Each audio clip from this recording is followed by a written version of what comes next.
Hello class and welcome to chapter 3. In this chapter we're going to talk about social responsibility and management. Let's get started. There are two competing perspectives when it comes to social responsibility. Should organizations engage in it? I think both perspectives acknowledge that it's important. But the question is, should organizations engage in it, and if so, how much and to what extent? The two competing perspectives are presented to you by two scholars. One is Milton Friedman and the other is Archibald Carroll. So we're going to talk about those two competing perspectives in this lecture. Before we get into the nature of each person's perspective, I'd like to talk about what is social responsibility. Here's a great definition which gives you a conceptual understanding of what social responsibility is. The obligation of an organization's management toward the welfare and interests of society upon which it operates. The general premise here is that organizations have a responsibility not just to themselves or to their shareholders or to their employees, but they have a responsibility to the welfare of society. And that because they function and operate in society, that they should take actions to protect society, to ensure that society is healthy and happy. And organizations can engage in this behavior through any number of ways. Many of them revise their internal business policies and practices to make sure that they are reducing pollution, to make sure that they are saving the forests. Other companies offer scholarships. Other companies lobby the government to make positive changes or try to get their employees and customers involved in activities that help make the world a better place. Think about the organization that gives the employees time off so they can go and build a Habitat for Humanity home or something along those lines. Organizations in today's culture are engaging in social responsibility all the time. And the question that we're going to explore today in this lecture is, should they? And if so, how much? Let's talk about one perspective now. And this is the perspective that's presented by Friedman, Milton Friedman. He was a very famous and well-known scholar who rose to popularity. His views on economics and business were widely accepted across the country by many, many people. You actually see a lot of his teachings and remnants even in today's time. He was very critical on the government and the role of democracy and the role of freedom and the free market. He was a very strong believer in that. Now, when it comes to social responsibility, Milton also took a very firm stance. And basically that is, organizations should not engage in social responsibility. He would argue that organizations are simply a construct, a mechanism for making money, for transferring wealth, skills, and resources between people for the purposes of financial and economic gain. Therefore, they have no moral responsibility. Organizations are fundamentally, because of what they are exempt from morality. People, on the other hand, are not. And organizations are made up of people and individuals. It is the people who should engage in social responsibility, in activities that give back to the world and to the community. It is the people who, if they believe in these attributes or activities, that they should engage in them as individuals. But it's highly inappropriate for them to take company resources and engage in that type of behavior. Because after all, the fundamental purpose for the creation of the organization is to serve as a means of economic development, economic creation for those who own the company. And the employees and customers benefit because the employees get paid with the salary. And customers benefit because they have great quality products that they can rely on and trust. Society benefits because the organization pays taxes and other resources into society. Furthermore, the more successful the organization is, the more it can maximize its profitability, the more it has to reinvest into society through established means and mechanisms. For example, paying taxes, community taxes, city taxes, state taxes, real estate taxes. All this money goes back into the government so that it can be used and put to use for the greater good of society. However, if an organization were to take $100,000 and dictate that toward building a park, for example, He argued that this is a waste of company resources because it does not do anything to increase the economic value and economic prosperity of the organization. If anything, it's taking money that could be used to drive more product, to purchase more inventory, to do better marketing, to hire more employees. It's taking that money and using it in a way that's not creating any type of economic growth or validation for the organization.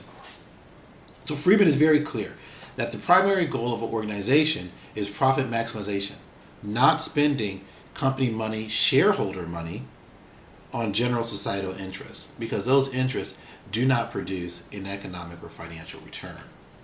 Here's a couple quotes from Milton Friedman that may help explain his perspective.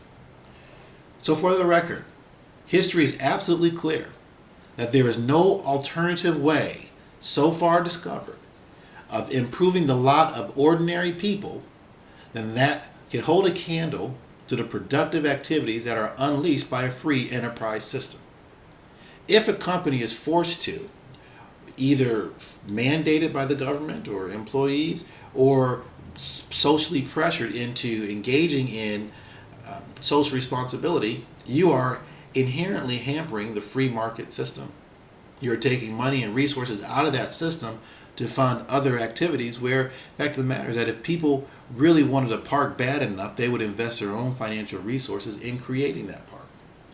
If a person really wanted to have a scholarship to support a particular group of individuals, then the company need not be the sponsor of it, but the people in the company should pool their personal monies and resources to establish and create that scholarship. And the list can go on. The second quote, there is no such thing as a free lunch. There is no such thing as free lunch. Now, you've probably heard this in your life from time to time, but what he's saying is that there's a cost to everything. And if an organization sets aside $50,000 to fund a scholarship, or to support cancer research, or to do some other social responsible thing, then it's still not free. Somebody is paying for it. And they're paying for it arguably from money that doesn't belong to them, because that money belongs to the shareholders. And it should be reinvested in the company to make the company more successful, so that the company can, through legitimate means, through legitimate mechanisms, contribute to society. So Milton Friedman's perspective was widely embraced. It was highly reflected in the Reagan economics and many of the economic philosophies that you'll see spouted by the Republican Party today. A person who stood in opposition to Milton Friedman in terms of social responsibility and the theory is Archibald Carroll. Now, Archibald Carroll acknowledges that there's a great deal of truth in what Friedman argues. In fact, he says that there are 4 levels of operations, so to speak. That there are 4 major components or responsibilities of a business. First, economic. Second, legal. Third, ethical. Fourth, discretionary. And he created what was called Carrolls Pyramid. Let's take a closer look at this. First and foremost, an organization must be economically responsible to itself, to its shareholders. It must be profitable. We all have to realize that if an organization is not making money, if it's not profitable, then there's no money there for it to survive. And the first responsibility of an organization has is to survive. The concept of social responsibility doesn't even exist. It doesn't even come into the playing field if you're not surviving. Okay? So first and foremost, be profitable, make money, run efficient operations, and Friedman would agree with this completely. Second responsibility, he says, is to obey the law. Look, society places rules and regulations that individuals and organizations must follow in order to ensure the welfare and the well-being of society. Follow these rules. It is not optional. You must be profitable and you must obey the law. Second is to be ethical. Now, it's important that we draw a distinction between ethics and law. The law is rules that society has created that if they're not followed, they can be punished by society. So organizations can be fined or shut down or penalized in some manner for not following the law. Ethics, however, is a bit different. Ethics are self-imposed rules or guidelines or regulations that a company may put in place to ensure that it's operating business in a way that it considers to be appropriate. And ideally, this it considers to be appropriate is something that is higher than the law. It is something that says, hey, the law is a great starting point, but we're going to go a step further. The law says don't pollute. We can only have so much pollution going into the air as measured by this device. Well, according to our beliefs as an organization, we're going to go a step further than that, and we're going to reduce our requirement above and beyond what the law requires. We're going to go a step further. So to ethics is, as a company, we're going to define what we call right or wrong.